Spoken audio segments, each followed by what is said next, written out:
मोठी बातमी समोर येत आहे। भाजपात जोरदार इनकमिंग सुरू। भारतीय जनता पार्टी पक्षात प्रदेशाध्यक्ष रवींद्र चव्हाण यांच्या प्रमुख उपस्थितीत राहुरी येथील राष्ट्रवादी शरदचंद्र पवार पक्षाचे नेते तथा माजी मंत्री प्राजक्त तनपुरे यांचा पदाधिकारी व कार्यकर्त्यांसह भारतीय जनता पार्टीमध्ये जाहीर प्रवेश।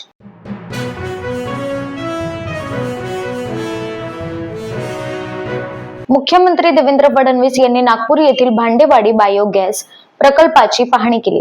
देशातील मोठ्या बायोगॅस प्रकल्पांपैकी एक असलेल्या या प्रकल्पामुळे नागपूरच्या स्वच्छता अभियानाला आणि हरित ऊर्जा निर्मितीला मोठे बळ मिळणार आहे।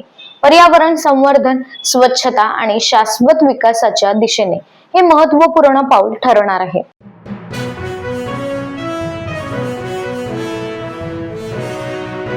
मुंबईत प्रथमच सक्षम जागेवर SRA समस्या निवारण।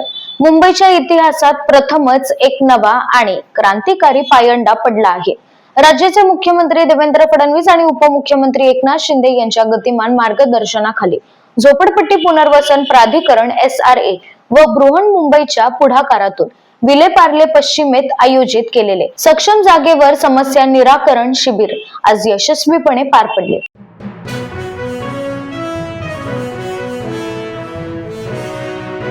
मराठा आरक्षणाच्या मागणीसाठी आंदोलक मनोज जरांगे पाटील यांनी आज सकाळी 10 वाजल्यापासून अंतरवाली सराटीत येथे पुन्हा एकदा आमरण उपोषण छेडलं आहे।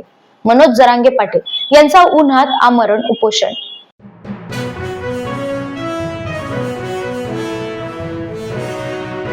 मराठा समाजाच्या हिताचे निर्णय घेत असताना ओबीसी समाजावर कोणत्याही प्रकारचा अन्याय होऊ देणार नाही, मुख्यमंत्री देवेंद्र फडणवीस यांनी माध्यमांशी संवाद साधताना केलं वक्तव्य।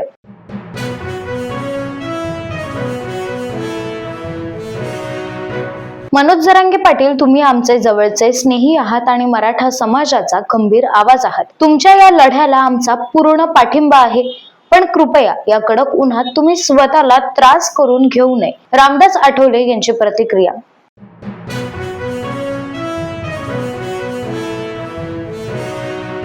कोकण दौऱ्यावर असताना वडखळ येथील एसटी बस स्थानकाला परिवहन मंत्री प्रताप सरनाईक यांनी भेट घेऊन तेथील एकूण व्यवस्था, प्रवासी सुविधा आणि स्वच्छतेची सविस्तर पाहणी केली।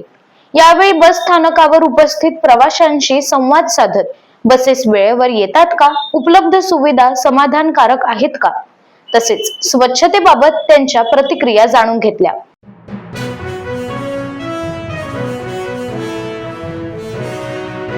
यंदा एल निनोचा पावसावर तीव्र परिणाम होणार असून आता 90%च पाऊस पडणार असल्याचा सुधारित अंदाज हवामान विभागाने वर्तवलाय।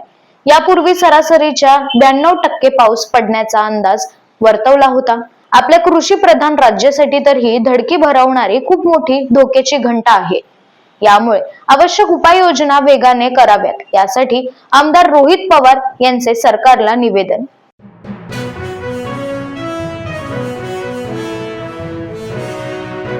महाराष्ट्रातील कायदा सुव्यवस्थेचा पूर्णपणे बोजवारा उडाला असून गृह मंत्रालय सक्षम नेतृत्वाऐवजी जणू काही पांडू हवालदार चालवत असल्यासारखी परिस्थिती निर्माण झाली आहे। जनतेच्या सुरक्षेचा प्रश्न दिवसेंदिवस गंभीर बनत चालला आहे। हर्षवर्धन सकपाळ यांची घणाघाती टीका।